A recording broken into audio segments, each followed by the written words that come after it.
Hey there, folks. This is Paul talking about A Course in Miracles.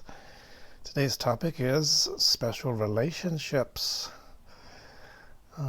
Seems like a really big topic. Seems like something that, because of all the various forms of special relationship and all the ways that the ego is interacting and all the emotions and all the dramas and everything you could possibly say, it seems like a huge topic to try to get any kind of simplified, clear picture of. But there is actually some very clear, simple foundations for special relationships, why they are the way they are, why the interactions proceed the way that they do, why the ego produced specialness in the first place, why where specialness even came from, what is it based on, what is the deepest root behind special relationships. So you got to start with the top. You got to go all the way back before there were special relationships in order to see how they came about and what were things like before there were special relationships, so that you can get a sense of how things are supposed to be naturally and normally in holy relationships, so that you can then say, okay, now this is how it should be, and then you can compare clearly between the model of correctness versus, okay, this is now what the ego's done with this model and how it's changed it and produced the very distorted ways that we have relationships. So to begin with, we got to look at real relationship. And this is in heaven, this is in the kingdom between children of God.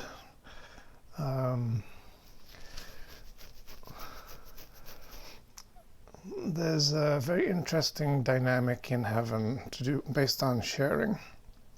So let's say God creates many children, and now he has all these sons of God, and they're all overlapping each other in a way that defies limitations of space and boundaries, to the extent that one son of God has everything.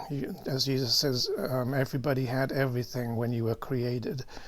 So I have everything, and then you have everything. And so in order for us both to have everything without any kind of compromise, any kind of restriction, or, okay, I'm going to have it first and then you're going to have it later, or any kind of like, okay, this part's mine and that part's yours. Everybody has the whole of everything. The entirety of God is inherited by every single individual being. And in order for that to be possible, every individual person, soul, has to be so open to sharing that access to everything is simultaneous for everyone. So even though I'm completely 100% plugged in to God and I'm experiencing the whole of God, and all of creation is all part of my entire unlimited access, the same is true for another son of God at the same time, meaning that they also have full unlimited access to everything that I'm accessing at the same time. So we're overlapping each other, and we're sharing the same space. We're literally all having this union of oneness, this sort of merging that goes way beyond what you can do in the physical world based on bodies.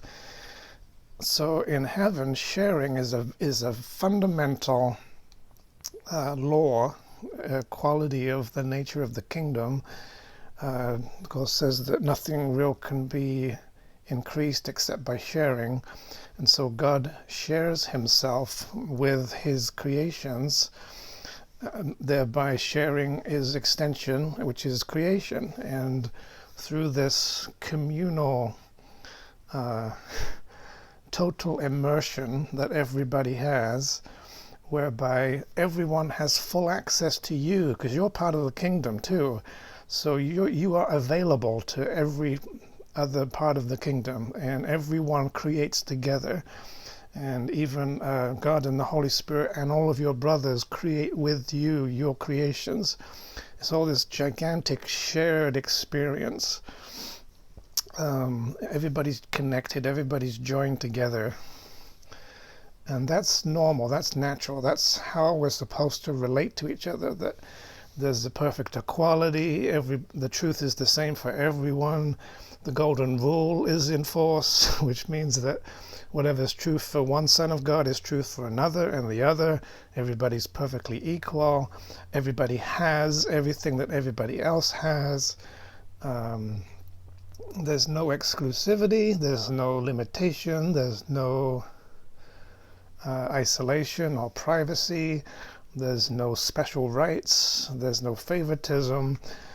God is relating with his children fully on an independent basis. All of God is given to every one of them at the same time, and everybody has everything that they could possibly have, that God has given everything to everyone. So it's a huge joint, communal, shared experience.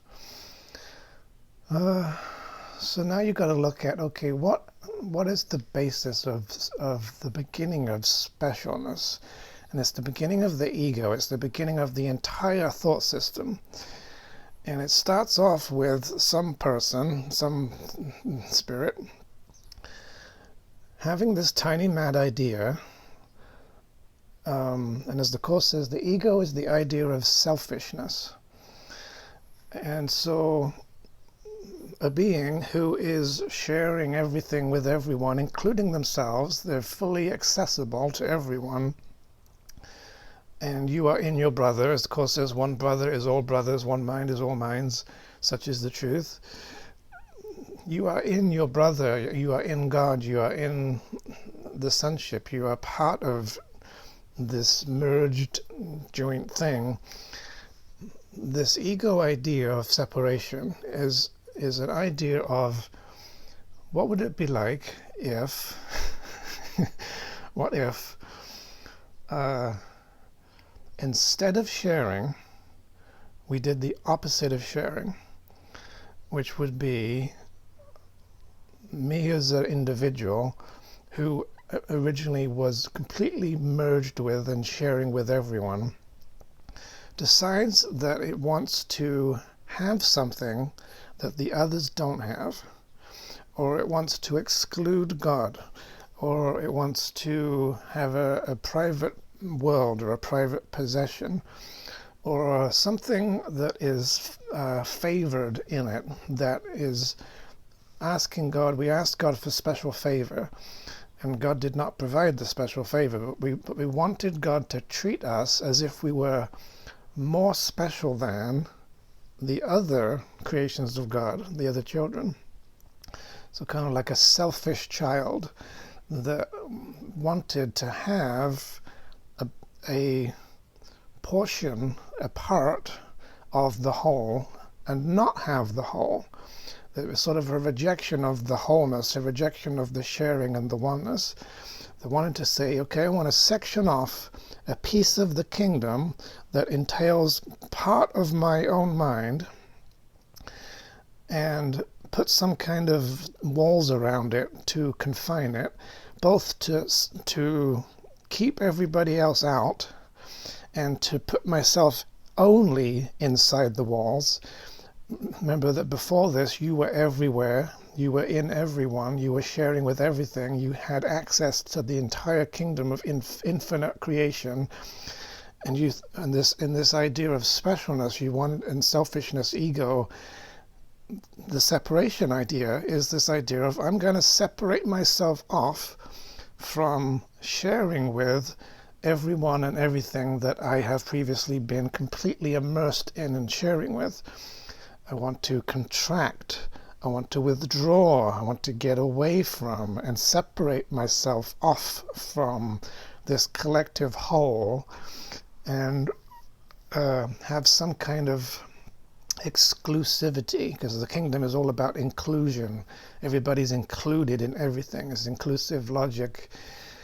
The ego idea is the idea of being exclusive and therefore being excluded and therefore being in exile. That you're this sense of I've been shut out from the rest of myself that is in every other part of the kingdom, and sectioned off a little corner of my whole oneness self that's joined with others and is in them. And I want to sort of portion it off and say, I'm only this, and I only have this, and I'm the only one that has this. This is all mine. It's mine, and it's my personal, private possession. I own it, and I have control over it. And especially the other part of it is I also do not want anybody else to have access to this little part of myself. And so it's an excluding of everybody else. It's a shutting out. It's a block to awareness. It's a putting up of walls. It's a separation device. It's a body. And this literally leads to the condensing down of wholeness into parts that are cut off and not having relationship with the rest of the kingdom. As Jesus says, the ego is this idea that you've got a separate portion that thinks that it's the whole, and it's lacking the relationships, the sharing that would imply being. So now you've got this compartmentalized piece of your mind that is seemingly separated off and distinct from all of the rest of your mind that you've actually blocked, that was within others and joined with others. Your brothers are part of you, that you've sort of drawn a little circle around this sort of central core of yourself, your sense of self, and said, I'm going to be alone. I'm going to be separated off. And then you become one of what the Course calls the separated ones. That this isn't really the production of a separate self. It's actually just you're taking a portion of the self that you already had, and you're sort of putting a wall around a piece of it and calling that a self, a separated self, and identifying with it and saying, this is only me without the others. This is myself without the unity and the joining that is supposed to be a shared sense of identity, that you and your brother are one and we're all Christ and sharing the Christ mind. It's this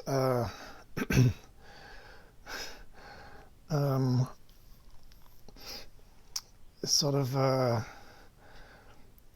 the key to it is this fact that you in the natural kingdom, the way of the kingdom, everyone is one with and joined with everybody else, and that's the normal. And in the separation idea, we're basically kind of saying, I'm going to unplug myself from everybody else. I'm going to withdraw, contract, interfere, solidify into matter, and separate off this part of me so that it's in ignorance and separation from the rest of myself and the rest of my family, and isolate and be exclusive and private and what I could call my own possession. And now I've got something that is just mine, that is special. It's exclusive just to me, and only I have it, and it has this important value, this illusion of this is more important to me than the rest of it. I especially love this stuff because I hate the rest of the stuff. And this this selfishness. It's an attempt to kind of hoard and possess and grab a piece of heaven and say, this is mine, you can't have it. And therefore putting a divide and an artificial separation between you and everybody else, where originally there was just total sharing and total joining. So now you've sort of separated off this chunk of mind, put a wall around it, which is necessary in order to sort of define it and say, this piece here, everything inside this wall, this prison, is all that there's left of myself, and is me, and is mine, and then my personal ego self. And everything outside the walls is everybody else's stuff that I seem to secretly hate but secretly want. And this whole sort of withdrawing and confining and limiting and putting up of boundaries produces space-time. It's a localization of what seems to be existence.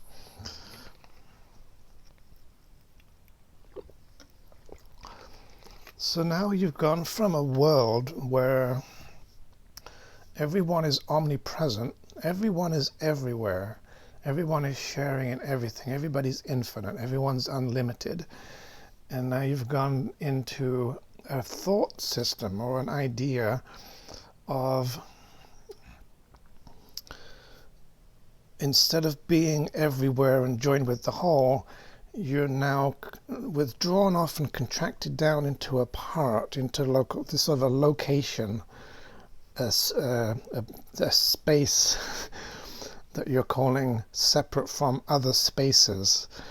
And this is the root of the production of space and time. Because in space, everything is separated out in terms of this whole concept of localization, this taking a piece of something and confining it to a location so that it seems as if it is only here and it is not over there. And I'm sitting here in my room and I'm not sitting outside the window, and I'm sitting here in the room and I'm not in the car, because I want to be only in an exclusive, isolated, private part of existence, and I'm not willing to be everywhere. So this whole idea is the foundation of space and time, where space is this idea of, if heaven is the idea that everything is everywhere and God is everywhere, space is the total opposite of that idea, because it's the idea that nothing is everywhere, no thing is in all locations, nothing is truly shared by anything, even though underneath this illusion of physical matter, and as you get down into the quantum level, you start seeing that things are joined, there's quantum entanglement, there's the holographic principle, but on the surface it pretty much looks as though the illusion that things are about as separate as they can be within a space. And so you have the separate things are all different, and what one thing has another thing doesn't have, and so now you've got variation and you've got variety, and you've got therefore a car and a house and a rock and a garage and a tree, and they all seem to be separate from each other. They cannot overlap, they cannot truly join, they cannot share the same particles at the same time, else they would, if the particles were to overlap and share the same space, they would annihilate each other. There's this, it's all built into the laws of physics that we made up in this tiny mad idea that everything within this idea of space is an attempt to make God not exist, because now we're sort of saying everything that is here is not everywhere, and God is everywhere. So now we're saying there's nowhere in the world that God is anywhere.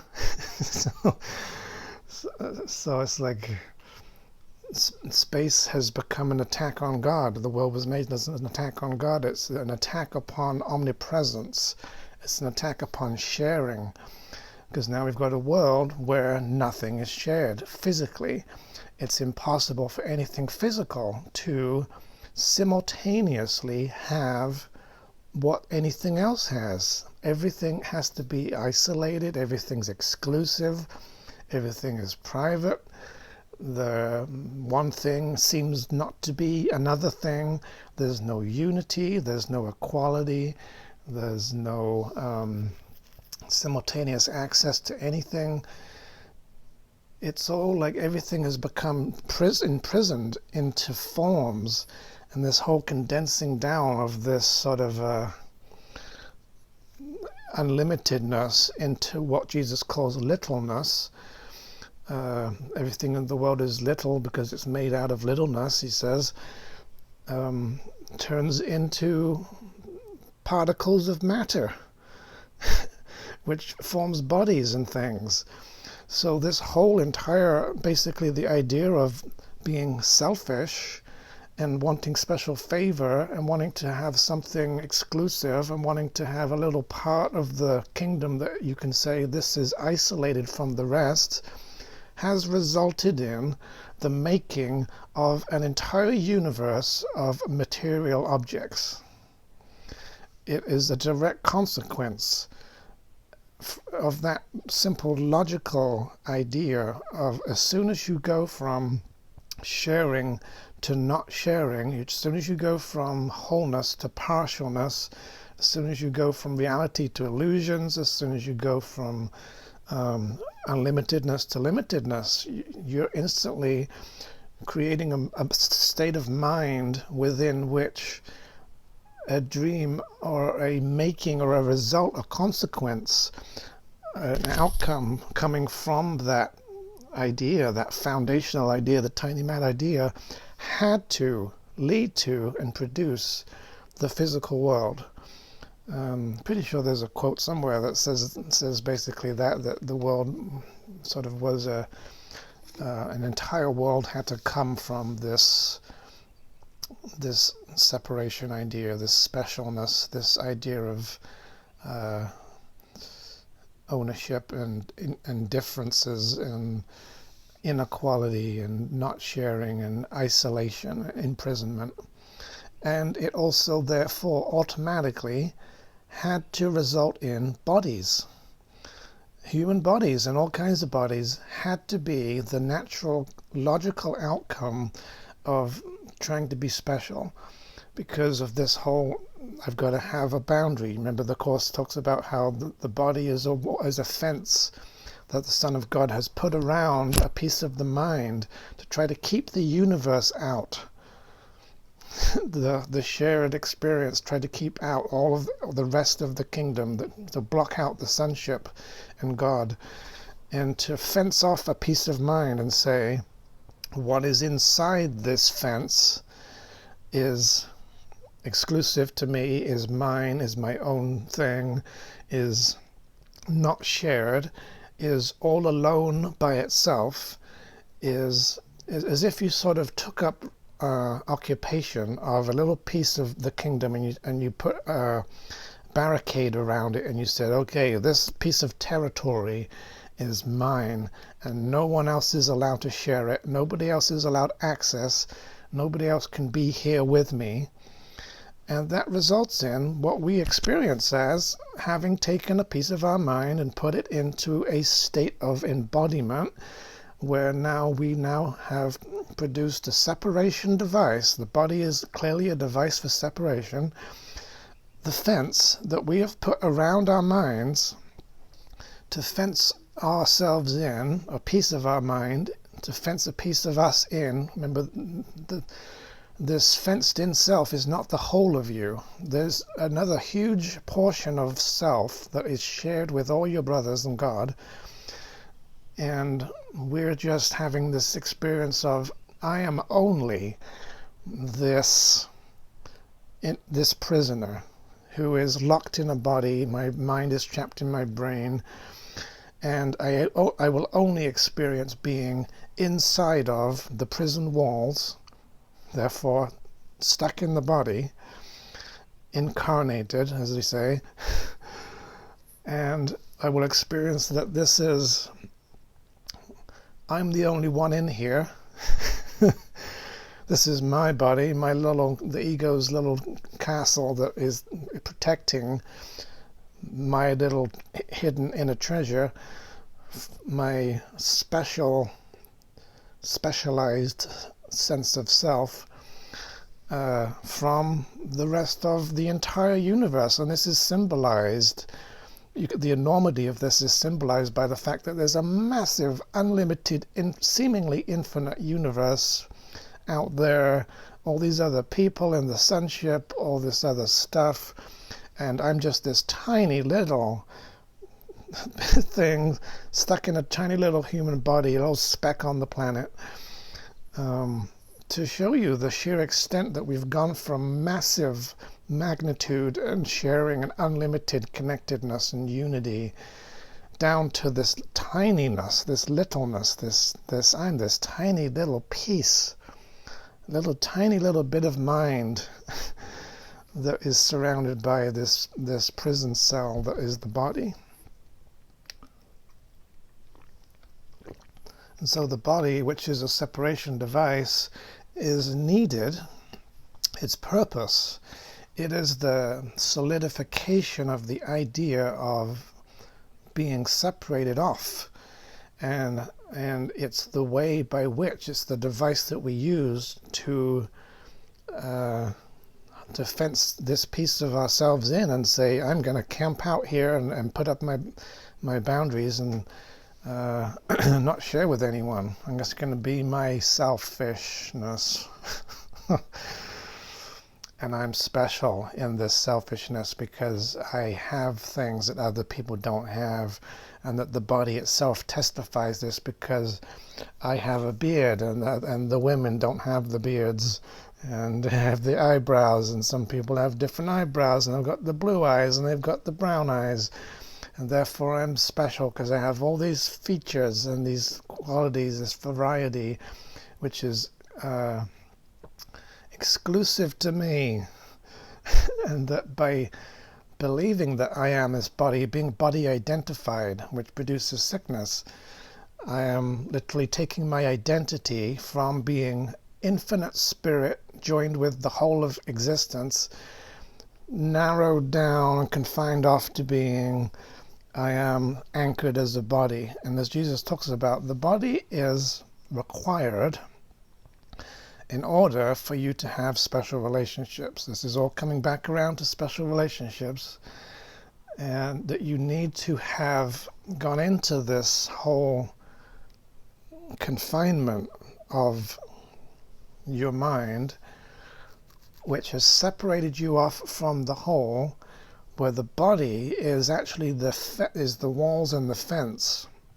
The idea of separation has resulted in the form of a body, because you have to be able to sort of section off, keep separate something from something in order to not have total unity. For you to not be everywhere at once, you have to have some kind of a body thing that separates you off and confines you from the sharing with the rest of it. So that's a necessary first step in the production of the separated self, which isn't so much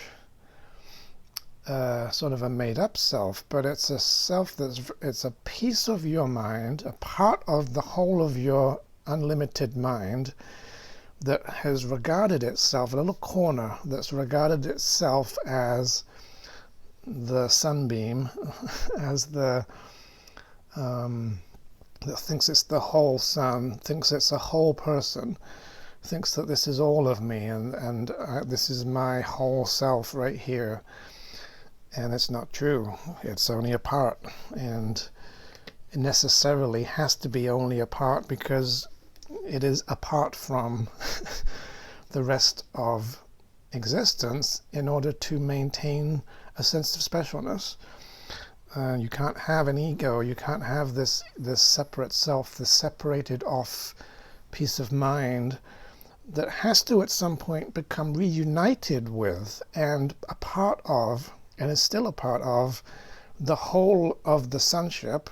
It has to become open to sharing again with everyone and transcending the ego laws and erasing the separation, that the split in the mind that has produced the body that shows up as a body. The split in the split mind, if you think of your mind as, my mind is everywhere, and there's a division that is taking on the form of this wall, this physical wall of a body, and there's now a piece in here and there's a piece out there because there's a split right here. This body is the separation device. Once the mind is rejoined and whole and becomes one, this body has to disappear. It has to be erased. It cannot stay when the mind is extending fully past it. It becomes invisible. It stops existing, because you cannot have this separation device if you're going to be whole and one. You have to transcend the body.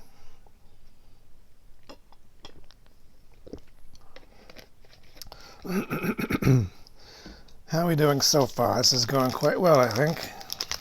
It's all falling together. So that's kind of how we got into the position that we're in, where we're now very lacking, seeing ourselves as alone. We have some part of what we think is existence. We've said, this is mine, this is my personal private possession, my private mind, my things that I own, my separate self, separated off self. And fundamentally, in order for you to have something that others don't have, in order for something to be true of you that isn't true of others, which is the entire ego system is all based on this inequality, that something's true of me that's not true of you. I can cause without experiencing the effects. I can murder without being murdered because of the illusion that what's true of me is not true of you, that I can do stuff that you can't do. I can have skills and abilities. This was the foundation of the making of all special abilities and talents and things that some people can do that others can't do. That everybody now in bodies now has uniqueness, now has seemingly some aspects about them, forms of things that are exclusive to them. The bodies have become, were made by this separation idea. This is all part of the specialness. So now everyone in bodies now seems, on the physical level, on the level of the idea of being in the separation idea, everybody seems different. Everybody's got something that the others are lacking. So now I could sort of say, okay, now I'm owning 5% of the kingdom. It's all mine. The other 95% everybody else has. And that's necessary, because you can't be or have something exclusive to you without shutting out others from owning what you have. And the only way to do that is to claim that they have stuff that you don't have. So now if you're going to be special, it instantly causes you to believe that everyone else is also special and they have something that you don't. And they've got a specialness that you don't have. They've got a truth that you don't have. There's something about them, some within their body, literally within their body, within their fence, within their little prison cell. They have somehow sectioned off a piece of the kingdom, which is a piece of yourself, and it's locked up inside their body, because their body is the separation device that has been used to fragment a shared experience into one of pieces that aren't sharing. So now all your brothers that are in the dream with you in this immersive illusion of a world seem to have part of what was part of you inside the walls of their fence, inside their body self, and that they now therefore have what used to be yours. And that now means you think they've stolen it from you. This is all described, I think, in the laws of chaos. Like the truth is different for everyone, and then this leads to the belief that that everybody has like stolen away a piece of yourself, and it's locked up in there's this specialness, this special value, this something that you don't have that is in them, and it's hidden in their body. And now, because you think they've stolen what used to be yours, part of yourself, your unified whole shared self is now trapped seemingly in your brother's body, and now you want to take it from him. The basis for this taking, this desire to murder your brother in order to reclaim what is rightfully yours, is based on the fact that you believe you're special, that you're this selfish self, this hoarder, this owner and controller of the property of the kingdom that you've tried to steal from God, from others, that you've tried to take it away from them. And because you believe you've taken it away from them, you must believe that they've taken stuff away from you.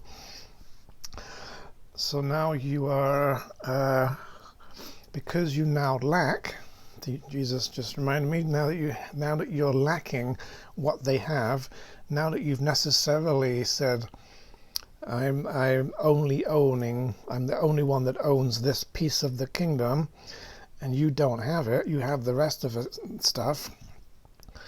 Everybody's sort of fighting over ownership and trying to possess pieces of God or whatever. There's a sense that you lack because you're not whole. Because you've gone away from wholeness, you no longer believe that you have everything. So now you're lacking something by trying to have something for yourself exclusively. And on the other side of your exclusiveness is the stuff that you don't have. So now you're lacking, meaning you don't have wholeness, you don't have love, you don't have all of yourself. And you've lost touch with the rest of yourself and with the kingdom and with God and with the sonship and your brothers. So they now seem to you, outside of your fence, to have the stuff you don't have. You're lacking it, therefore you've made up a false sense of need. So it's now like, okay, now I don't have the wholeness, so now I'm in need of the wholeness and the call for love, that I see myself as empty, I don't have all the love.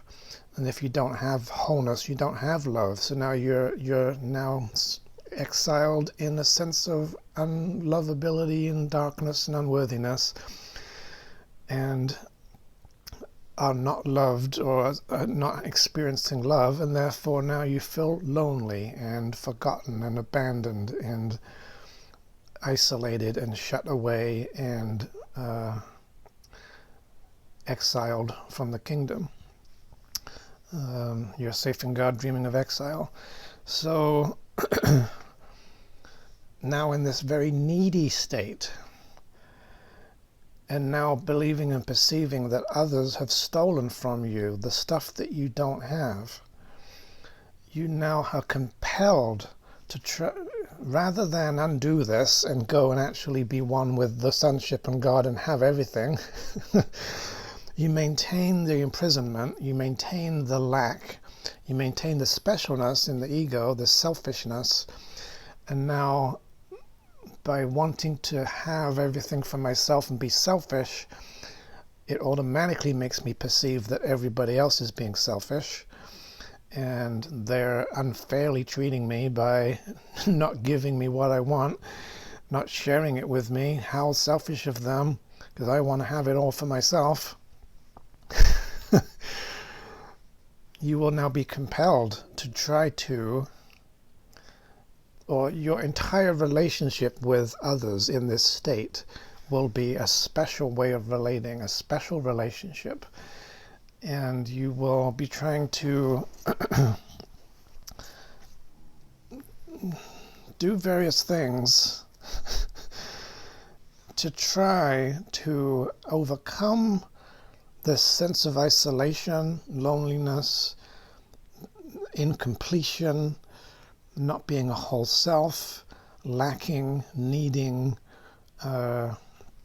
desiring to have something you don't have, which produces attraction, feeling guilty for having been selfish and projecting this guilt and sin onto others, and now having guilt as the foundation for all relationships.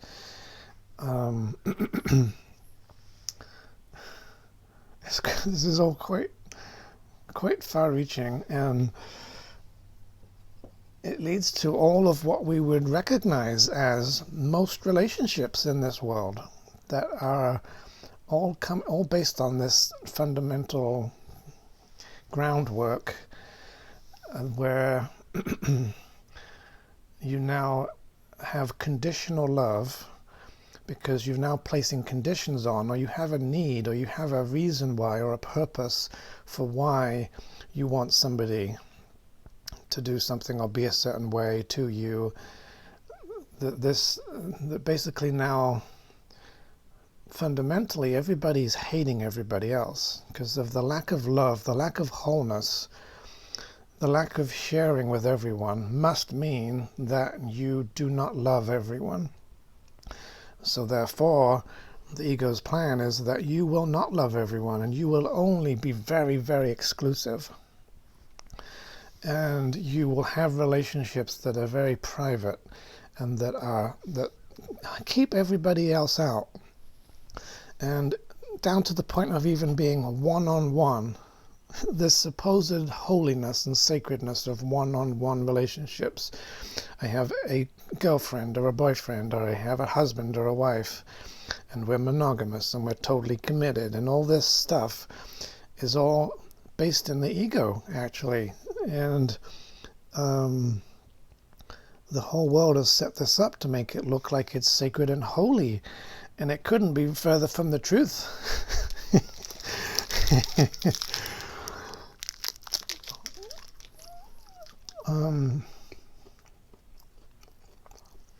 Because now if you're not whole within yourself, and therefore you're not holy, you're not relating in a holy way, having a holy relationship, which reflects and is modeled on how you have relationships in the kingdom, which are totally open and sharing and accessible, and everybody is completely equal with everyone, and having, as Jesus says, you cannot enter into real relationships with any of God's sons unless you're willing to love them all and equally.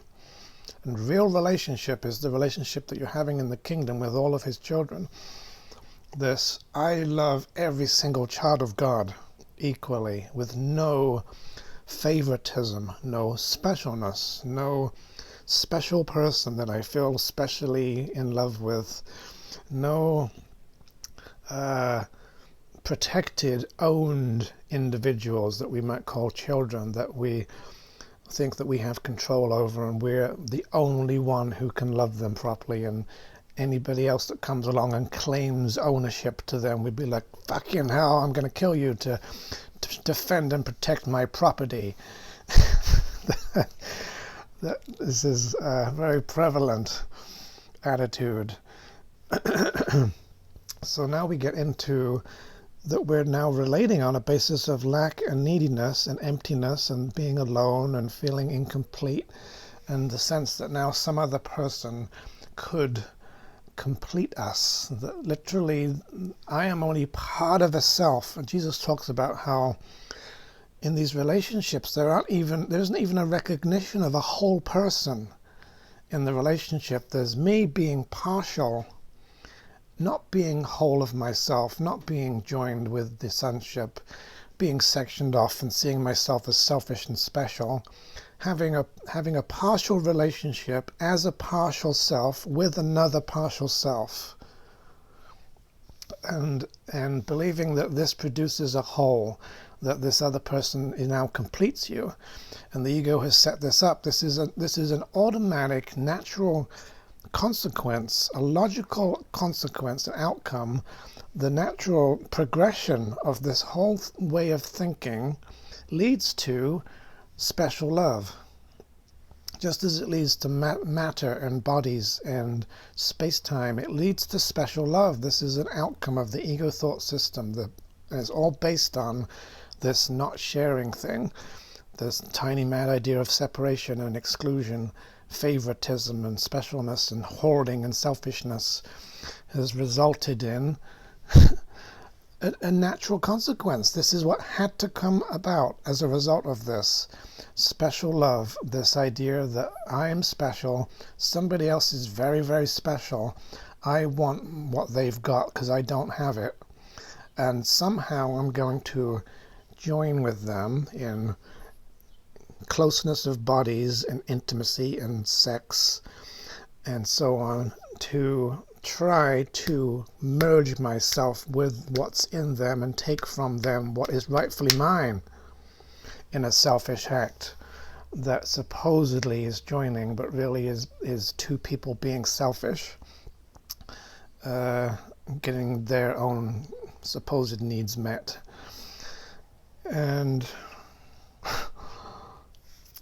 this is very eye-opening. And Jesus talks about how you try to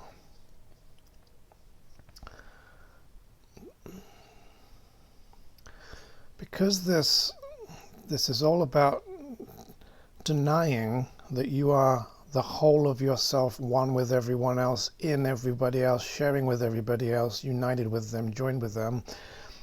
This is all about you denying yourself. By being special, it's actually a denial of your wholeness, a denial of your soul, a denial of your identity as Christ. So it's really about you're trying not to be yourself. You're trying to only be a part of self and to not be the whole of yourself. So if you took it to its extreme, it really is a repression of yourself. It's an attempt to strip away stuff that was yours and disown it and say that's not part of me and I'm separate from that. And so gradually your fence is going to shrink.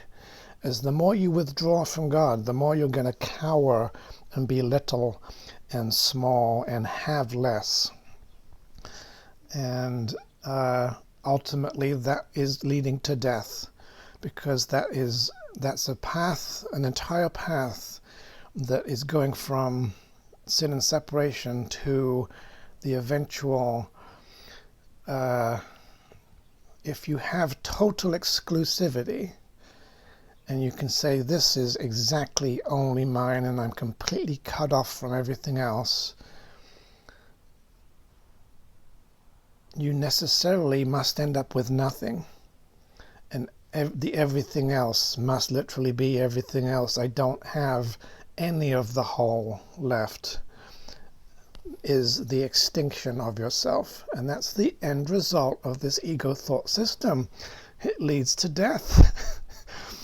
this one tiny mad idea of I don't want to share with everybody else leads to the annihilation of yourself, the production of bodies, the creation of special relationships, special love interests, exclusivity, and eventually death. It is a suicidal thought system. It's the destruction of the fragmentation of yourself. And so Jesus mentions about how in a special relationship you try to give yourself away to the other person. You sacrifice yourself. And this sacrificing of yourself is what we call being romantic. That I would go to the ends of the earth and do all kinds of things to put myself out in order to show how much I love you. This kind of this giving away of yourself, this inequality, this illusion of service, devotion, this idol worship, where you want to be everything that you think the other person wants you to be, and therefore you're not really being yourself, and you're not authentic because you're not being whole. And so it's repression of yourself, and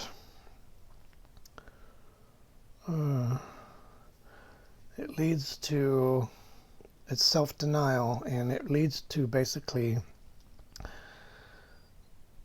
you trying not to be yourself in order to give yourself away to the other person in exchange for the hopeful payoff that they will give to you something, they will affect you, cause you from the specialness that they have, and they will give you their specialness that you value.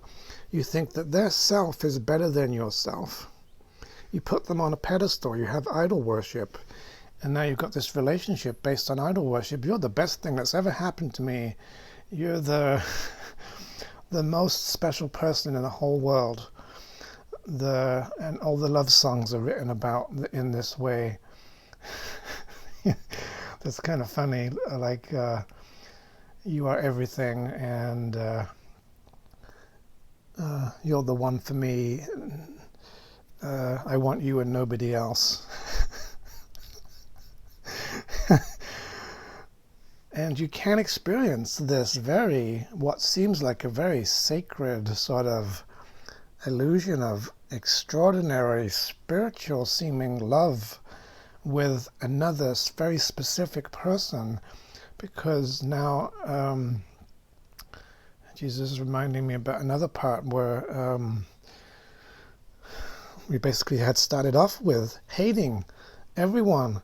By going away from love, we went into hatred and rejection, and we wanted to be special and to be envious and jealous of what other people have, and we hated them for it. And so this is special hate. And this special hate is kind of all over the place. It's just a fundamental given as a result of you wanting to be selfish and special and different from others. And it automatically brings with it the requirement that you experience unlove towards everyone. So there's this special hatred going on. And then Jesus talks about how the special love relationship does not really have a purpose in and of itself. Its only purpose is to create an oasis or a safe haven in the midst of an ocean of hatred. And so it's like we've immersed ourselves into this state of being that is just a pool of hatred and darkness and rejection and separation, isolation and exclusivity and selfishness and all this stuff, hatred and attack. And in order to try to escape from that world of darkness and hell, we try to create, the ego leads to and produces and tries to create the result of an illusion of love that substitutes for real wholeness and love, sharing, which is an exclusive, imprisoning, isolated relationship with one other body in close proximity to create the illusion of joining, even though bodies never join. Even when the male organ goes into the female organ, it is not joining. The two do not overlap ever. There's no sharing of particles. The atoms still repel each other, which is how you have physical sensations, because there's a friction where the two separate surfaces do not overlap and do not share or join. They touch and repel each other, producing sensual experiences. And then as we go on, so this special love relationship becomes that you find someone that seems to have something very special to you exclusively, that maybe you have something in common, or you both are allies because you are both defending against the whole in the same way, that you become allies, and now you are like-minded, and everybody else is stupid and ridiculous, and this one person seems to get you and seems to like you and be like you, and this sort of similarity of illusions, like two illusions of separation that are similar, produce an illusion of unity in the dream, that now you've got this sort of resonance between two very similar separated off special things, a compatibility which gives you a sense of I really get along with this person, I want to be with them all the time, and they're my special one, and I will protect them, my territory, against other invaders, to defend my special property. And there's a whole sense of ownership and this matrimony, this bond of exclusiveness, which Jesus talks about, how you're entering into sort of a union that isn't really a union, and it excludes the universe. And it shuts out far more than it allows in, to be inside its little private little world. And within this sort of space of, I'm with a person who I find to be very, very special, that like me, fulfills my neediness, I can get from them what I'm lacking, and then you like feed off of each other.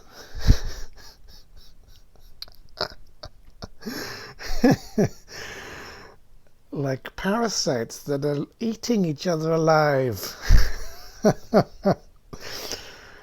Where the two special people are now using each other. They're not really truly having an unconditional love-based relationship. They're kind of having they're actually kind of still separate.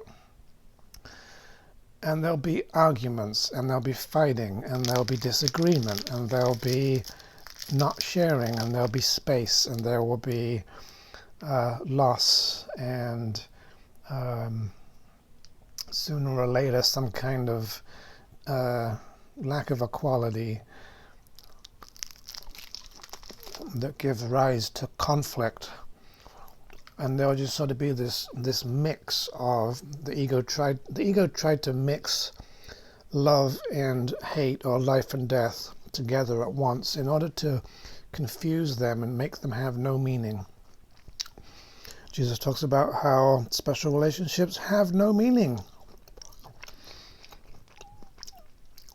because to the ego, all love is special love and specialness, and without the specialness, it's meaningless. So you've got this person that you find to be very special, and you love them in a special way exclusively, and you don't love other people the same way. You're not willing to do for others what you do for this person. There's no equality there at all. It's very exclusive and very special, privileged. And now I'm losing my train of thought, because this is so kind of bizarrely radical. It's just blowing my mind. it loses meaning because now as Jesus says, the only purpose for this special exclusive relationship to the ego is to shut everybody else out, have a little festival of how we're special and the other ones are stupid, and it becomes an attack upon the rest of the sonship. So now there's like a ritual of murderous attack taking place by these two lovers who are coming together to not join, who are having very codependent relationship on ego rules based in lacking a neediness and control and possession and ownership, and people trying to own and control each other and use each other. And it's not really unconditional love. It's an illusion of sacredness and spiritualized ego, sacred sex, which is total bullshit, and trying to create this sort of illusion of love within a dream of hatred to make a safe haven away from and to protect you from, or to sort of side against hell that is necessarily there because you are still having specialness. So now you've got all this bargaining and you've got all this manipulation and inequality, fundamental inequality. Even if the other person's like you and is very special, there must be inequality still if there's specialness. So now you are basically having a war at close quarters. And everybody's disagreeing and everybody has arguments and everybody fights with their spouse and all this stuff, because it's all based in the people in the relationship are not whole people. They're not unconditionally loving, and you have to say, they do not actually fully unconditionally love each other, nor do they fully unconditionally love their children. This may sound radical, it may sound offensive, but it is unfortunately true. You cannot have unconditional love for other people when you are separated off from the love of your whole self. If you have gone into the body and you've gone into specialness and you're still having ego, you are not able to fully, maximally, unconditionally love anybody, because you do not love yourself. Those who do not love themselves make themselves sick. Those who do not love themselves cannot give what they do not have, what they will not allow themselves to receive. So if you are truly, fully, unconditionally loving, it's because you are not in need of getting love from anyone else. You don't have needs, you don't have neediness, you're not controlling, you're not owning people. You're treating everybody exactly the same. You love everyone. Jesus says everybody should love everybody, regardless of body forms and shapes and appendages and different pieces of equipment. Everyone is supposed to be looking past gender and all the things that the body seems to indicate is unique to somebody, that is an illusion of form. Everybody's supposed to be overlooking bodies and regarding other people as androgynous divine beings that don't have a gender, whereby everybody loves everyone unconditionally, including your enemies, including your neighbors, including your boss, whatever.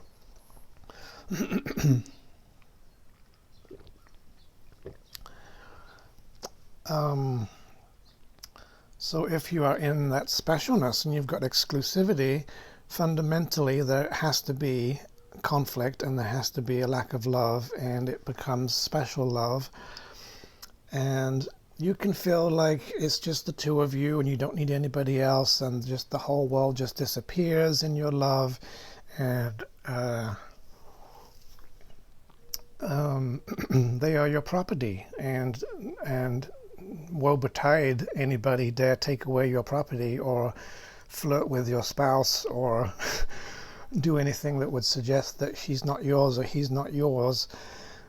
That any risk in the world that would take away your prized possession and take it away from you, or somebody could be hurt somebody gets sick, and you suddenly feel threatened and angry and upset that this person is potentially being taken away from you, or there's a risk that you're going to lose something that you value, that you've given special value.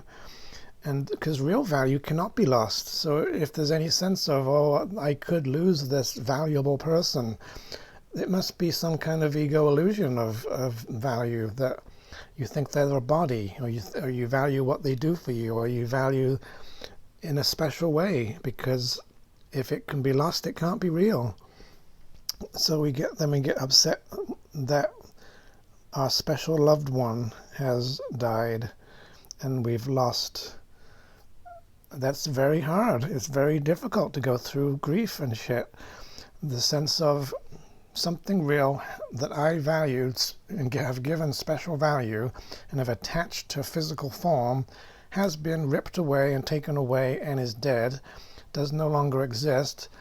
I'm going to just gush with grief and loss and a sense of deprivation and anger having it being taken away from me. How dare they leave? And just a horrendous unhappiness comes from that sacrifice. And it's all because we think that that we have selfish needs. And if you really look honestly at it when these things are happening, look at what you're saying, look at what you're thinking. So if you're having a thought like, I wish I was with them and I can't be with them, that's actually selfish. If you look at it and you realize that, what am I saying here? I'm saying, I want to have them.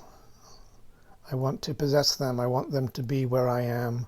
I want to confine them to where I am. I want to put them in space-time. I want to, I need them.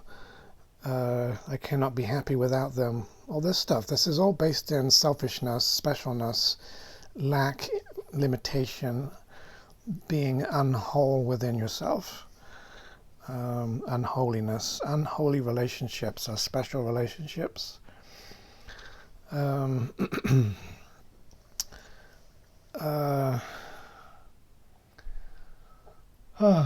It's quite a topic. It's quite a big old topic, this one. I didn't want to really talk about it without having really explored it, so it's taken quite a long to get this clear about it and to try to apply this in my own personal, private, special relationships, trying to turn them into holy ones. And so I went and read every single reference to special relationships, special love, special hate yesterday, so that I could get a good grip on it. But yeah, Jesus talks about all of this in the Course, and I have all these quotes here. I might read a few of them.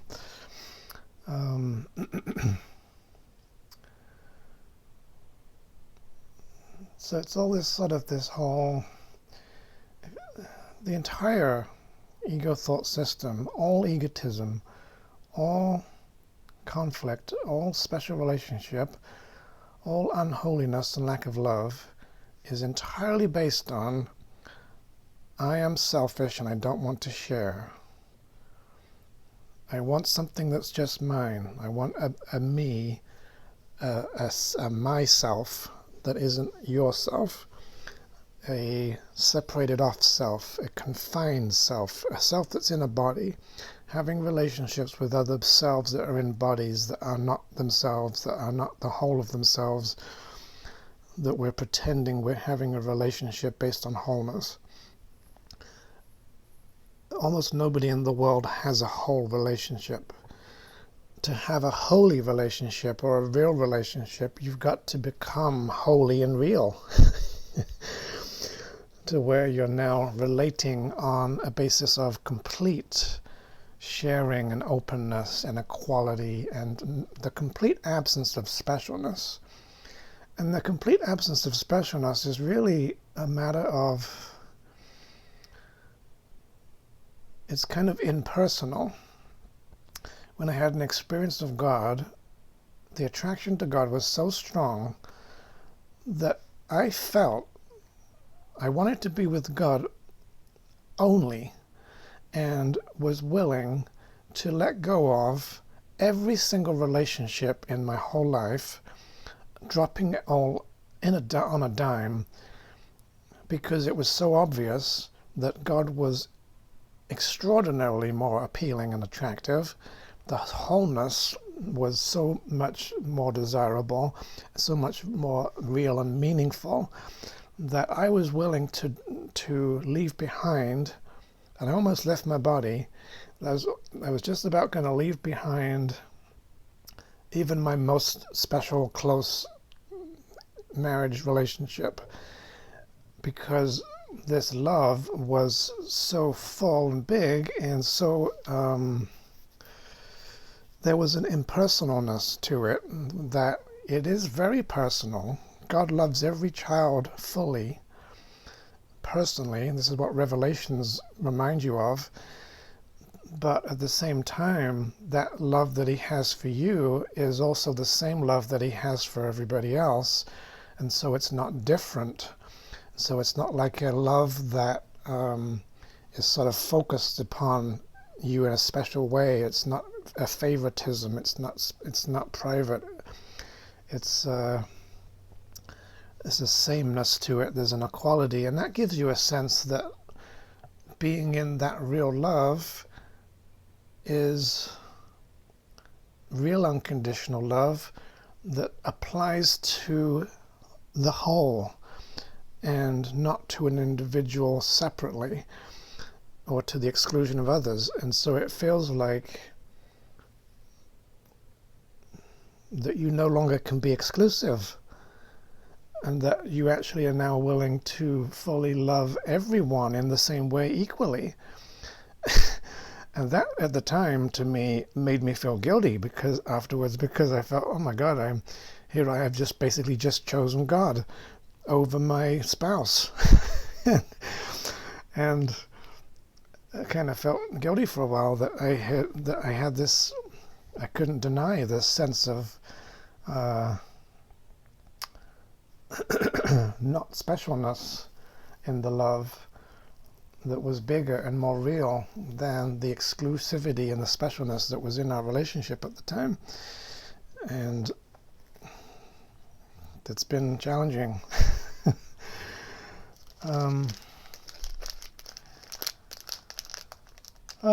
So anyway, let's look at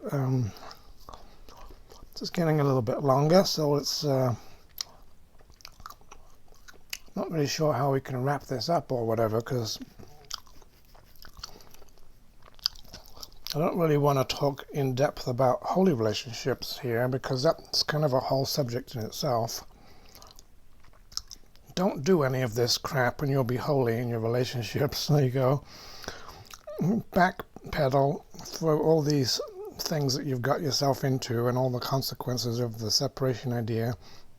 Undo your selfishness, undo your sense of special value and body identification and confinement and imprisonment and your ownership of people and all this stuff. Lift all that away. You'll be in your holy relationship with everybody. Remember that you cannot be holy in your relationship, fully holy. Well, holy relationship can take you towards a state of perfect holiness.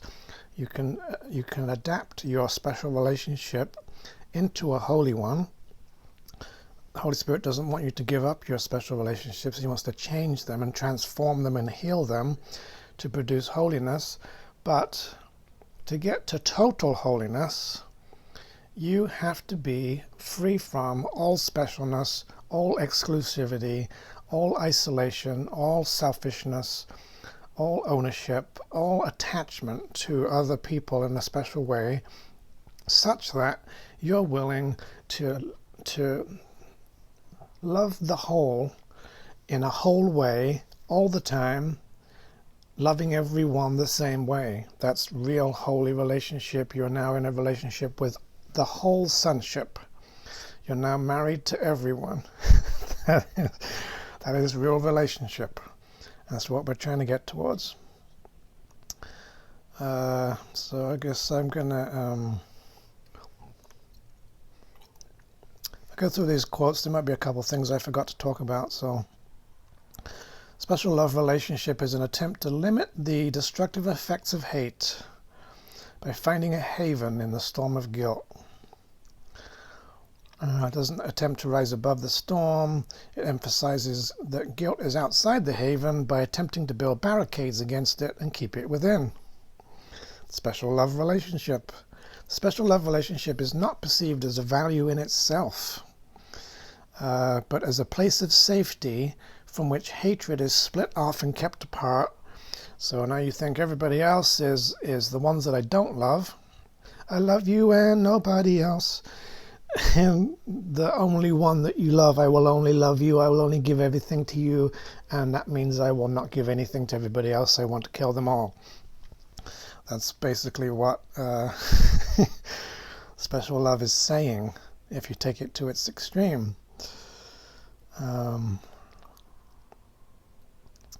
Okay, skip that one. Let's go here. And there's a whole part in the course about this picture frame that is to do with special relationships, where this whole thought system is a frame of reference. It's a kind of a viewpoint of special isolation, exclusion, selfishness, hoarding, toilet paper. That forms a kind of a frame. So the background support, the framework, the foundation of this thought system forms a frame around the special relationship, this special world of relating in special ways, limited ways, whereby the ego makes the frame seem attractive because it's made of specialness, and it's encrusted with jewels and things that sparkle, and it makes it seem as though this is desirable. It's something that you want. It's this wonderful idea of, oh, this romantic, exclusive, special, intimate relationship thing that glistens with how attractive it is, how attractive a person is, being attracted to bodies, thinking, wow, you really turn me on because of how you look and all this stuff. It's an attraction to guilt, and it's an attraction to death, an attraction to separation, because the body is a separation device. And so within that framework of that thought system, at the core of it is actually a picture of death. Because you take this specialness to its extreme, this special relationship, the more special that you make it, the more, oh, I love you so much, it's so special, but I don't feel this way about anybody else. This kind of fake love, conditional love, exclusive, confined, narrow love, is going to result in such rejection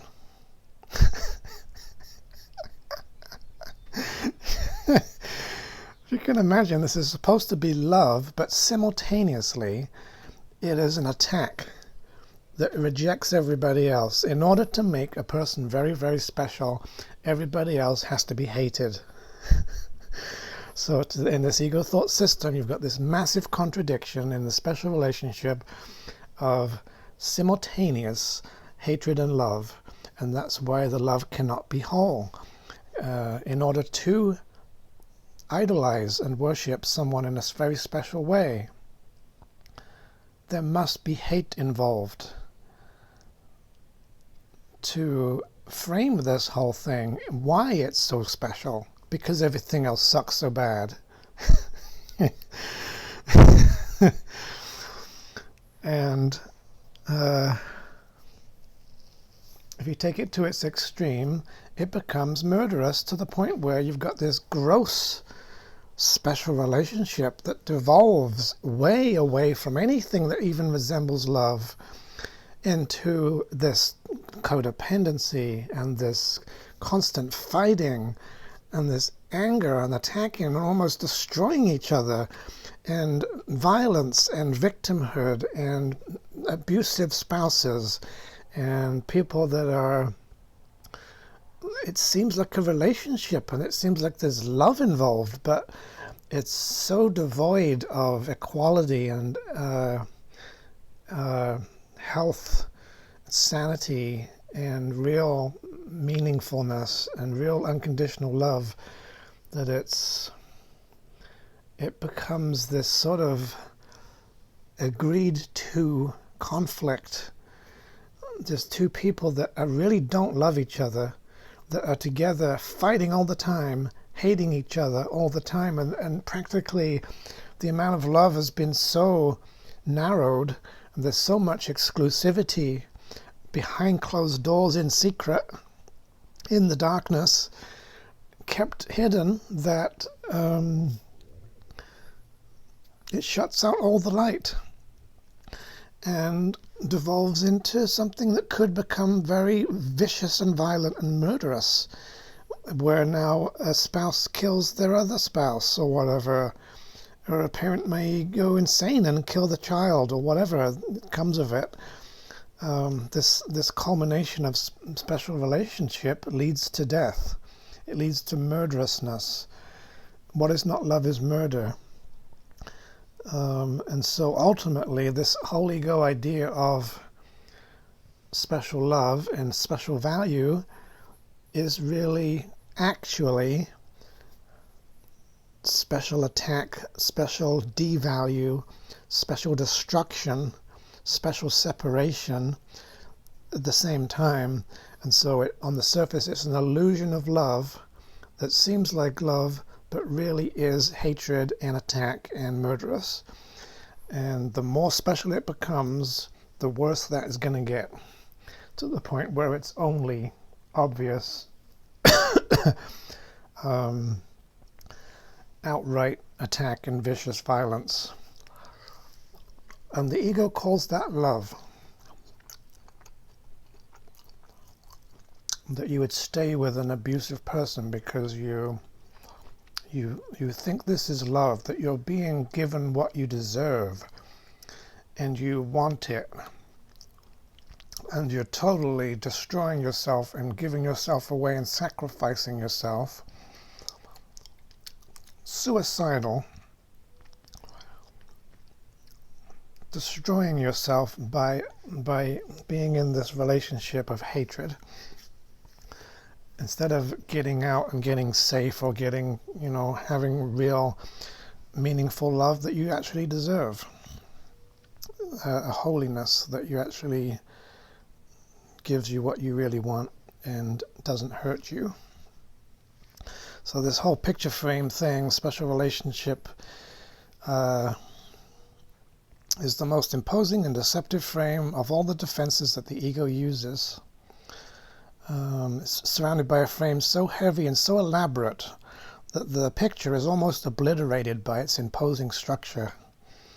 Into the frame are woven all sorts of fanciful and fragmented illusions of love, set with dreams of sacrifice and self-aggrandizement, and interlaced with gilded threads of self-destruction. The glitter of blood shines like rubies, and the tears are faceted like diamonds and gleam in the dim light in which the offering is made. Jesus is very descriptive here, and it's literally the combination of this illusion of love merged with attack and hate and exclusion and separation. And inside the framing of all this, if you were to really look at what this is about and what's going on here, Jesus says, do not let the frame distract you.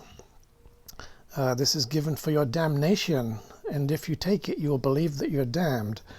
And you can't have this framework without the picture. It's a gift of conflict. The framing of it is not the gift. Just being deceived by the appearance of the specialness is not a gift. Death lies in this glittering gift. And let not your gaze dwell upon the hypnotic gleaming of the frame. Look at the picture and realize that death is offered you. Specialness, special love, selfishness, special relationships is an attempt to go towards death. Total separation and exclusion. absolutely having nothing that's shared with anyone else, therefore having literally nothing, not existing anymore.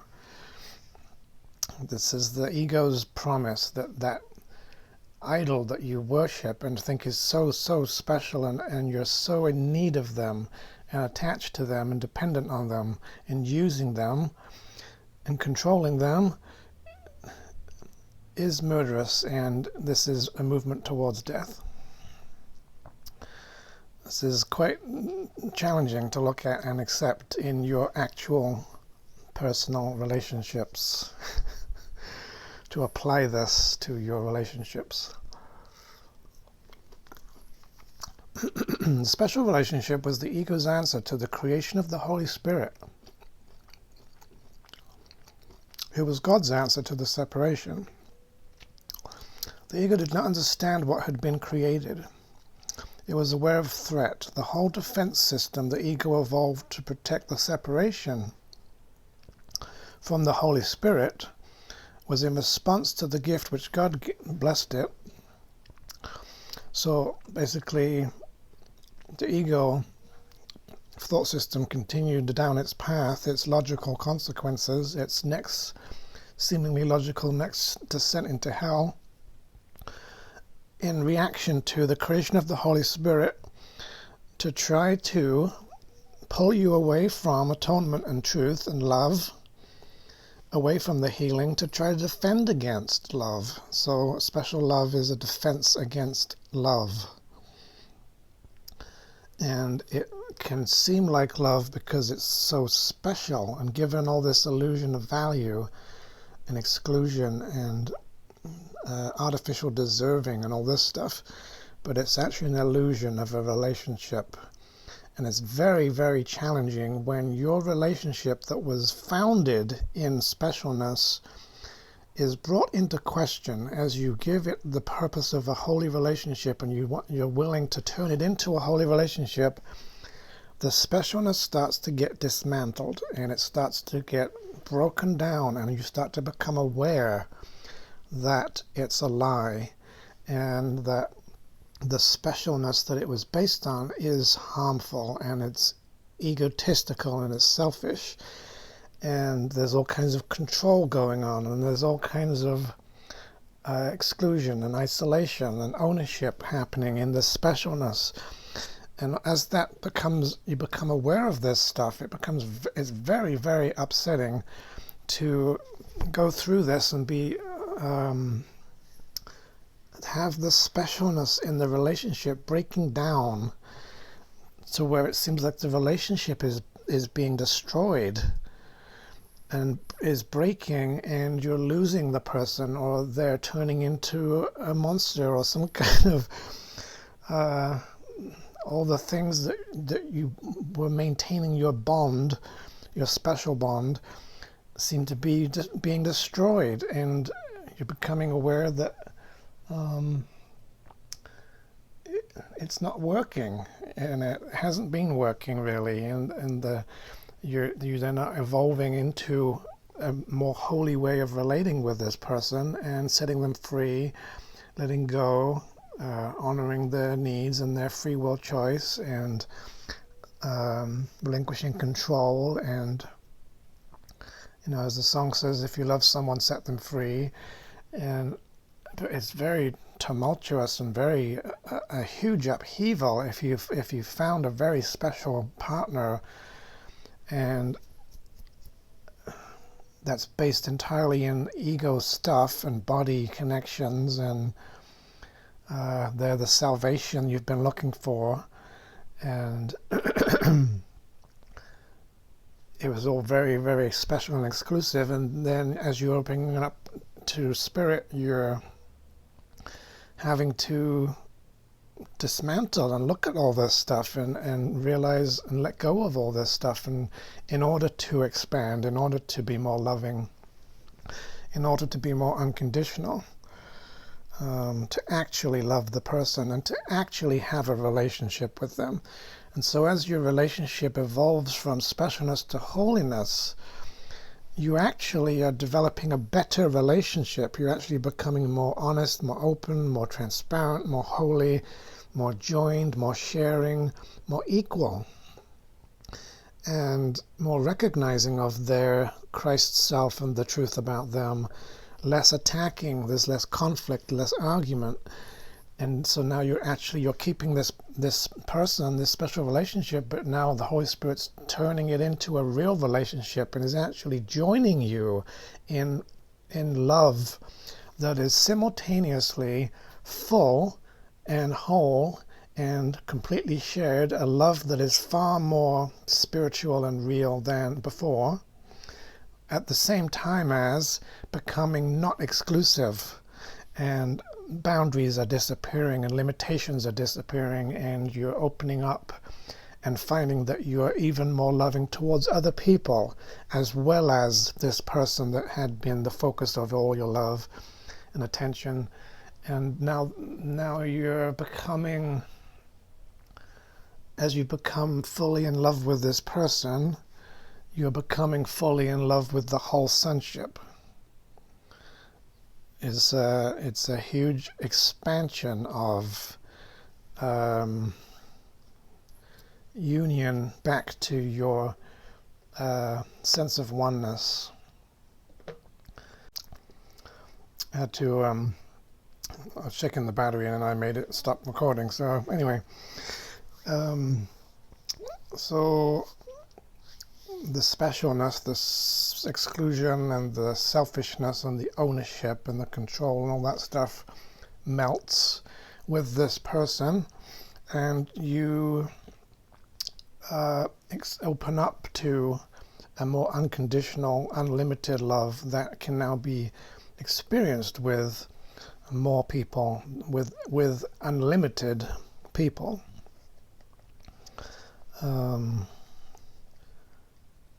That is shared equally with everybody.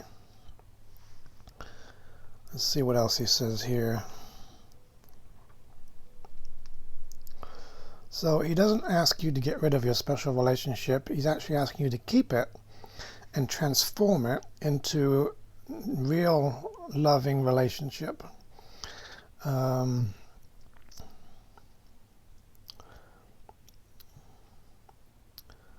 Your dreams of fear are changed to happy dreams. This is what the Holy Spirit does in your special relationship.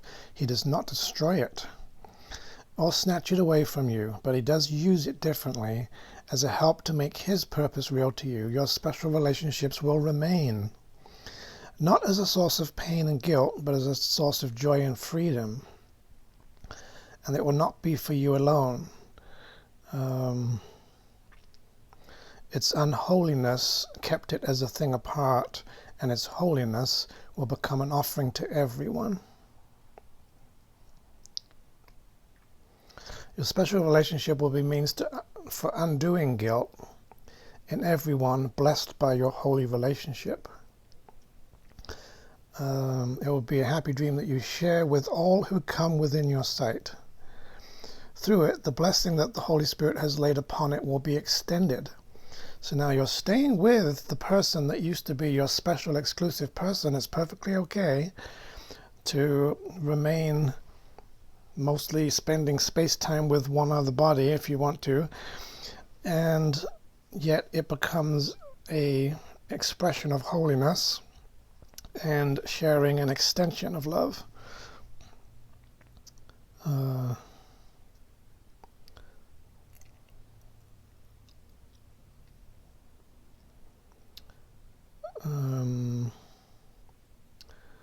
It is not a dream to love your brother as yourself.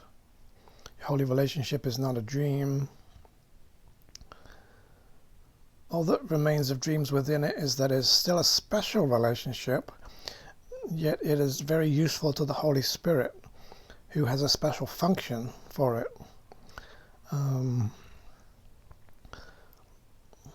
Let him fulfill the function that he gave to your relationship, and you will not be wanting. I've said repeatedly that the Holy Spirit would not deprive you of your special relationships, but would transform them. And all that is meant by that is that he would restore to them the function given them by God. So it's not, a special relationship is an attitude, not necessarily a specialness is the attitude, and the special relationship is that you're with a particular person. You keep the I'm with a particular person, and you change the attitude to holiness, so that the two of you are now having a more holy, more whole, more fully loving relationship, and an even better relationship than before, that also overflows to others. A special relationship is a determination to keep your hold on unreality and to prevent yourself from waking. And while you see more value in sleeping than waking, you will not let go of it. So relating to anything in a special, selfish way is an attempt not to be whole, to not wake up to wholeness. And you will keep idols and special things in the world that you value, including the world itself and the body, in order to anchor yourself and stay away from love, so that you'll stay in the dream, stay asleep, keep your treasure, your collections of fake value things, and in order to not let go of them, holding on to them, so that you don't allow yourself to have everything. So in a sense, all your treasures and your special things are actually attempts not to have everything that you could be having. So it's actually a loss and a limitation that you're dressing up as, I really want this, I deserve this so much, I don't deserve this, I'm surely this is more than I deserve. And really you deserve everything.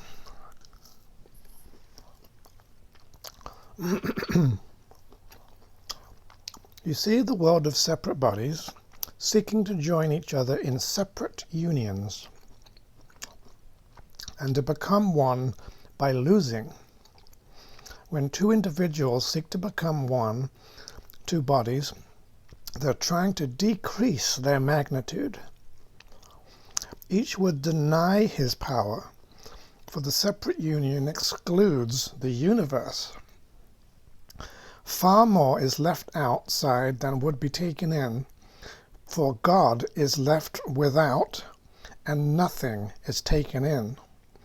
If one such union were made in perfect faith, i.e. special relationship has become holy, and you're having this sort of union, this special being with a person, but with perfect faith in God and acceptance of the whole, using the body for communication and healing, the universe would enter into it, God would be in it.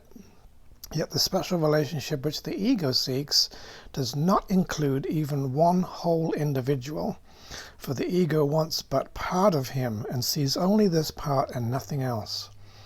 The ego is all about partiality and mortality and limitation, and not being a whole person, not being all of yourself, and not relating with all of anybody. A special relationship is totally without meaning, without a body.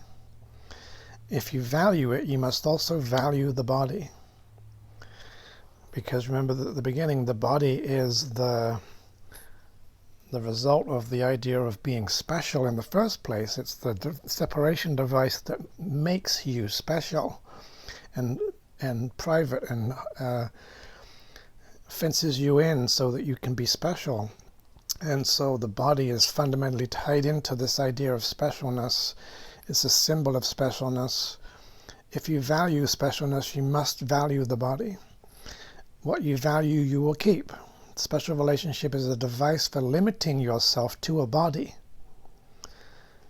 Space-time, narrowing down to localization and hoarding a tiny little territory rather than being joined with the whole, to limit yourself to a body. It's what puts you in bodies.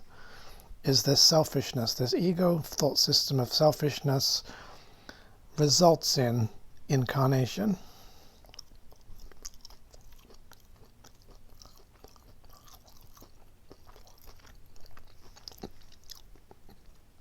It's a device for limiting yourself to a body and for limiting your perception of others to theirs.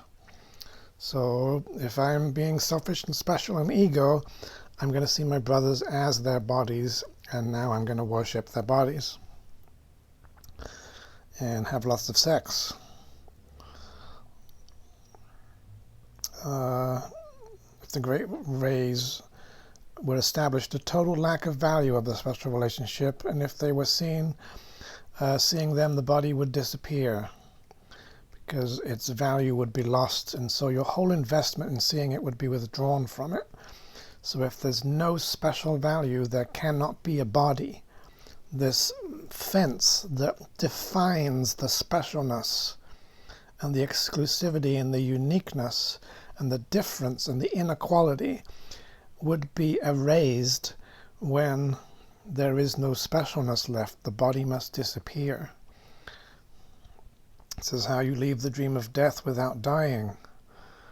The body vanishes. Jesus' body disappeared. Love is freedom. To look for it by placing yourself in bondage, i.e. a special relationship, is to separate yourself from it. So if there's any aspect of limitation, imprisonment, exclusivity, you are reducing your freedom and thereby putting yourself in bondage.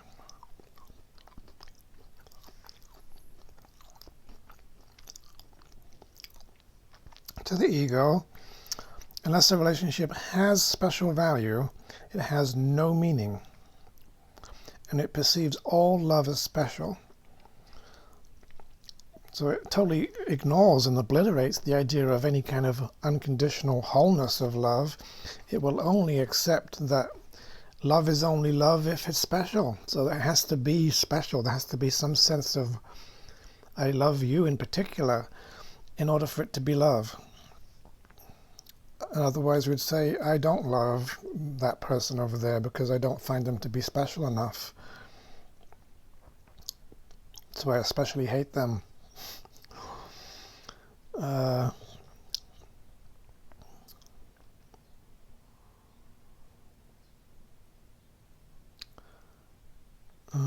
Separation is only the decision not to know yourself.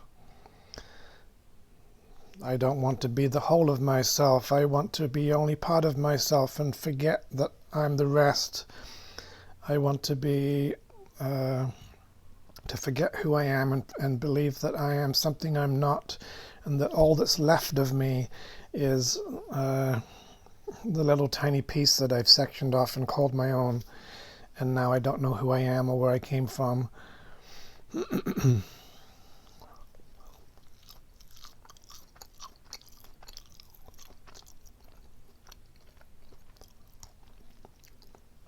Here's a juicy one. The central theme in the ego's litany to sacrifice is that God must die so that you can live. And it is this theme that is acted out in the special relationship. So the desire to have this exclusive thing to myself that's very special, valuable, that I'll defend with my life, is got to be very heavily defended and protected, and that means there has to be defenses which attack, and therefore in order for me as the specialness, the special self, specialized self, in order for it to be maintained, this ego, this selfishness, remember the ego is the idea of selfishness, it has to attack and try to get rid of, disown, separate from, and obliterate everything else that is not this. And so all of God must be blotted out and die so that this specialness can be retained and hoarded. So now in the special relationship, it's a set of rituals to the sacrifice of God, to the end of life. And let's take it even further and say, controversial, two bodies come together in special love. Really, they hate each other, they're attacking each other, they join in a special union which attacks God and the universe. It's a ritual of death. It's an idol worship of bodies, and it produces separation, and this results in the production of babies. And so now the baby, another separate chunk comes off, separate from the other bodies, and now there's even more separation and fragmentation, where the baby is now a symbol of being born from the idea of death. Seems like life, but has been born in a ritual of death.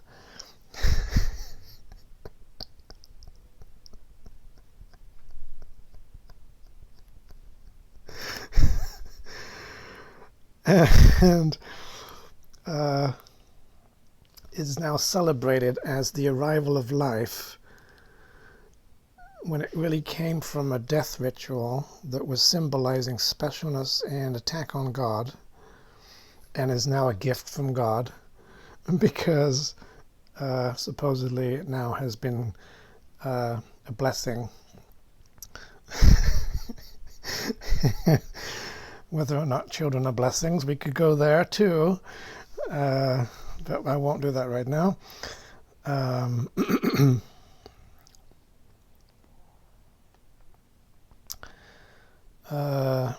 Is in the special relationship, born of the hidden wish for special love from God, that the ego's hatred triumphs.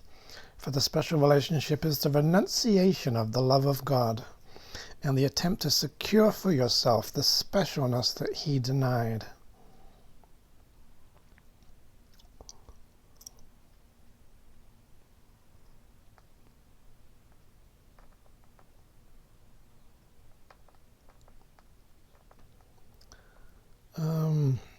There might be some other quotes too.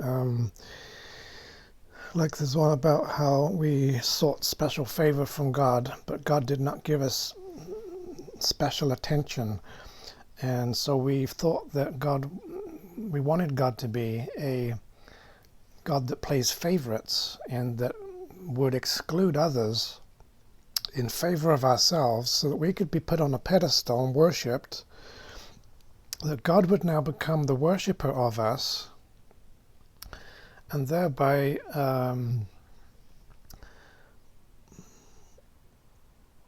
see himself as less than us, and now we would be above God and have this authority problem. Just going to try to find this quote here if I can to finish up with. Special favor.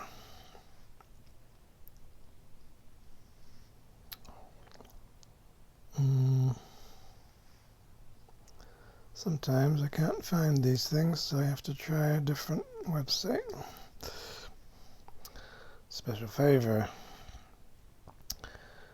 So all the children of God were at peace until they asked for special favor. So the sons of God, the brothers in the sonship, existed already, and some of them wanted to be favored over the others and asked God to treat them differently than the rest. So these others already existed before the separation idea, before the selfishness, and some of them, as Jesus refers to Adam's idea of separation and selfishness,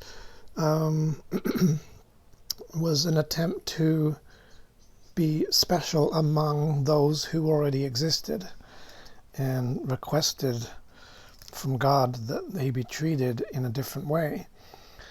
You who prefer separation to sanity cannot obtain it in your right mind. You were at peace until you asked for special favor, and God did not give it, because the request was alien to him. And you could not ask this of a father who truly loved his son, i.e. sonship, because God can only love everyone equally, because he gives everything to everyone fully, and therefore everybody has everything, and there is no specialness or favoritism. Therefore, you made of him an unloving father,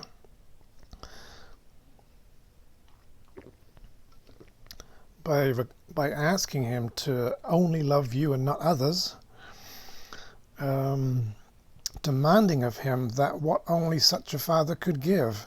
It's like, God, I want you to love only me and exclusively and not them. I want you to hate them.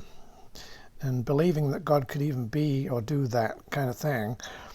Therefore you made of him an unloving father, demanding of him what only such a father could give. You demanded that God give you hate as well as special love. And the peace of God's Son was shattered, for he no longer understood his Father.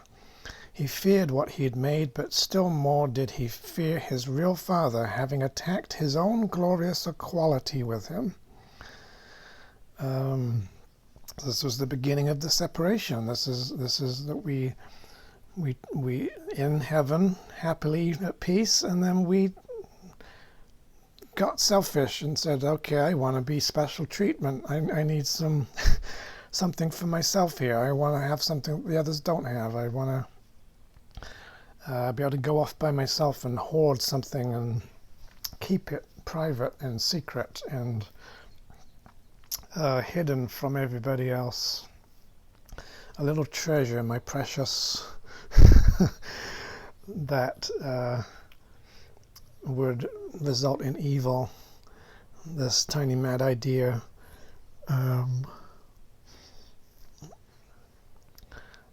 And this made in your mind the idea that God is a vengeful, hateful father that does not love equally. And now you've invented this idea of a false God that hates you and wants you dead, and wants everybody else dead because he doesn't love everybody the same. And now you have to do special things for this God in order to appease him. And now you have to act certain ways and do certain things and certain behaviors are okay because they're special worship, and other things that you might do are forbidden and they're not okay, and they would produce special hate from God. And now you've got this whole idea of a false God, like the Christian God kind of, that is this vengeful, picky, conditionally loving father that sometimes will let you off the hook and sometimes won't, and sometimes will kill you and sometimes will love you, and you're having this special relationship with a special father, and this idol worship of him and Jesus and stuff. And so it's quite far-reaching how we've gotten into all this specialness and all this selfishness. Can you have a self without selfishness? Yes, you can. The ego would say, what's the opposite of selfishness? What do I need to be if I'm not selfish? And that would mean, to the ego, it would conclude, if I'm not selfish, I should be selfless. And I should sacrifice every single shred of myself for others. And I should be giving without receiving. I should have still an inequality between giving and receiving, and I should just give and not receive. And this would be being selfless.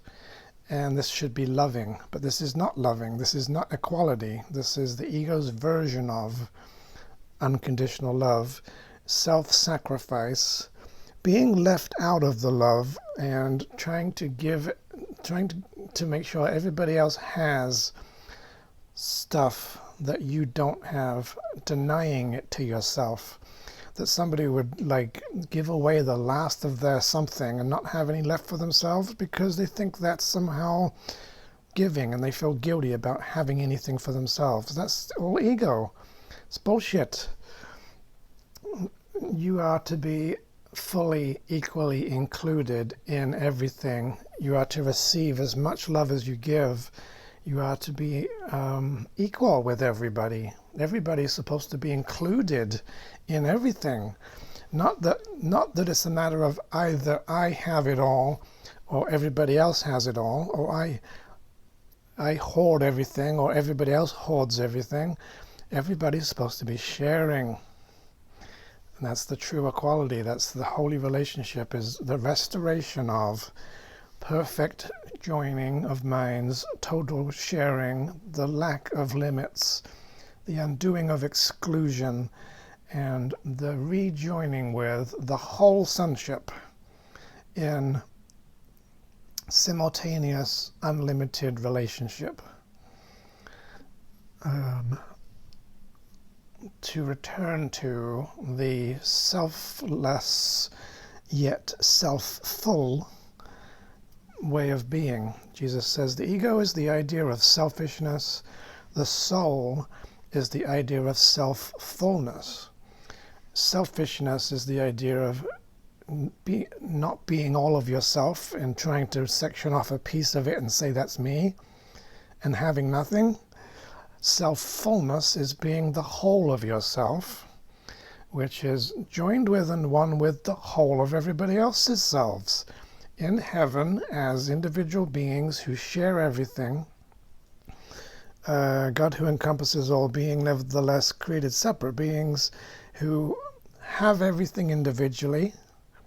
Literally, they have everything individually and want to share it to increase their joy. The wanting to share it is the key to reunion with the sonship. And it was only the unwillingness to share, which was a breakdown in communication, a breakdown in the sharing and the transfer and the joining and the simultaneous access, that led to this idea of being sectioned off and imprisoned and trapped in a body and going off to death. So the resurrection is all about sharing, and the atonement has to be shared, and the truth is shared by everyone, and it's the same for everyone, and accepting that everybody is equal and everybody has everything, and re-accessing your inheritance, which is everything, that you're to re-inherit the kingdom of God, all of your brothers, all of God's creations, all of your creations, because they're part of you, and you've cut yourself off from them. So now the cutting off has to end. The walls have to drop. The body has to disappear. The mind has to expand, rejoin in love to become holy again, so that you can be whole again, so that you can be one with everyone again and enjoy real relationship where you love everyone, every single one of the beings that exist. You love them all exactly the same, just as God does. Because God loves you exactly fully and the same as He loves every person. And this is why it, of course, talks about recognizing your brother's worth, and as you appreciate and are grateful for your brother, you are grateful for God's creation, that He's created your brother to be as fully lovable as you are.